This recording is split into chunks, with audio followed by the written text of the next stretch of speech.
Welcome to Pro Tips. Please like, share and subscribe.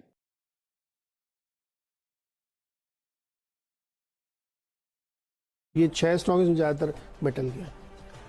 6 कर दिया आपने एक साथ? हाँ, भाई एक और ओएनजीसी लिया था कच्चे तेल पे, पर एचपीसीएल भी रखा है। एचपीसीएल अब बहुत मीनिंगफुल नहीं क्योंकि क्रूड बहुत उछाल दिखा रहा है, पर एचपीसीएल इसीलिए क्योंकि कल भी मैंने कहा था और कंटिन्यू कर रहा हूं टीम में, मुझे लगता है स्वीट स्पॉट पे है। कल बाजार जितना चल रहा था उतना तो नहीं चला, 1% का अपटिक फिर भी एचपीसीएल ने दिया, और इसी तरह की आप धीरे धीरे आपको सुगबुगाहट स्टॉक में देखने को मिलेगी।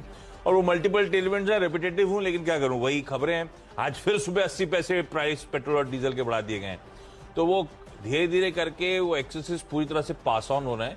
आई एम श्योर इस बीच क्रूड कूल ऑफ हुआ तो ये एक्सेसेस वापस हमारे पास रोल बैक नहीं होंगे, तो इनके वो जो लॉसेस हुए थे ना, जो रिपोर्ट सजेस्ट कर रही थी 4 महीने की, धीरे धीरे उसकी भरपाई भी शुरू हो जाएगी। मुझे लगता नहीं वो सरकार छोड़ेगी, तो एचपीसीएल इसीलिए स्वीट स्पॉट पे, वो डिविडेंड डोलआउट्स वगैरह अपनी जगह, मुझे लगता है एचपीसीएल को रडार पे रखेंगे आज भी। इंडसइंड बैंक और फेडरल बैंक्स में असल टेलविंड आ रही, बैंक ज्यादा स्वीटर स्पॉट पे लग रहे हैं इस समय।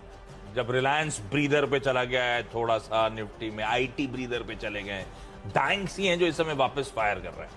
तो बैंक्स को तो रखना है रडार पे, बैंक निफ्टी के थ्रू हो या फिर कुछ स्पेसिफिक कॉन्स्टिट्यूएंट्स। मुझे लगता है इंडसइंड बैंक और फेडरल बैंक दोनों को रखना चाहिए, क्योंकि जो क्वार्टरली अपडेट्स आ रहे हैं अब वो दिखा रहे हैं कि इस क्वार्टर के नंबर्स बैंक्स के बुरे नहीं होंगे।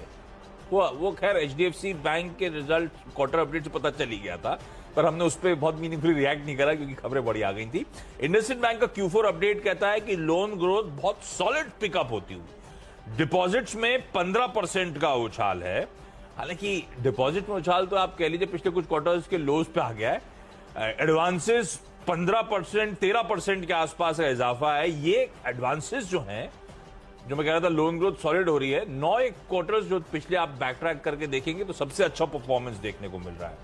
कासा 42-43% पे आता हुआ, जो मेरे ख्याल से 2.5-3 साल में सबसे बढ़िया कासा है।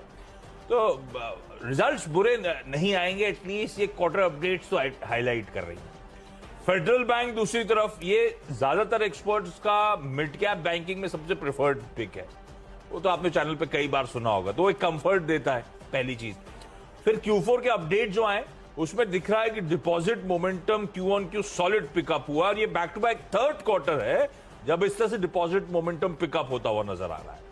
इसका कासा रेशियो 27 तिमाहियां, 4.8 होता है ना, 8 साल में सबसे ऊपर है, 27 क्वार्टर्स का ही इस तरह से मोमेंटम पिकअप हुआ है। डिपॉजिट्स 5.25% का उछाल, एडवांसेस में 9.5% की ग्रोथ, तो नंबर्स अच्छे आने वाले हैं। फेडरल और इंडसइंड बैंक दोनों दिखा रहे हैं, हाईलाइट कर रहे हैं। मुझे लगता है इन दोनों को, इनके सिर्फ वो Q4 अपडेट्स के चलते रडार पे रखूंगा। अब बैंक की जो होपफुली टेलविंड्स आएंगी, टेलविंड मतलब वो एचडीएफसी ट्विंस कल के अपमूव कर कैसा बिहेव करेंगे वो नहीं पता, लेकिन एक्स ऑफ एचडीएफसी ट्विंस मुझे लगता है कोई दिक्कत आनी नहीं चाहिए, सबके सब थोड़ा बहुत ट्रैक्शन मोमेंटम दिखाते हुए नजर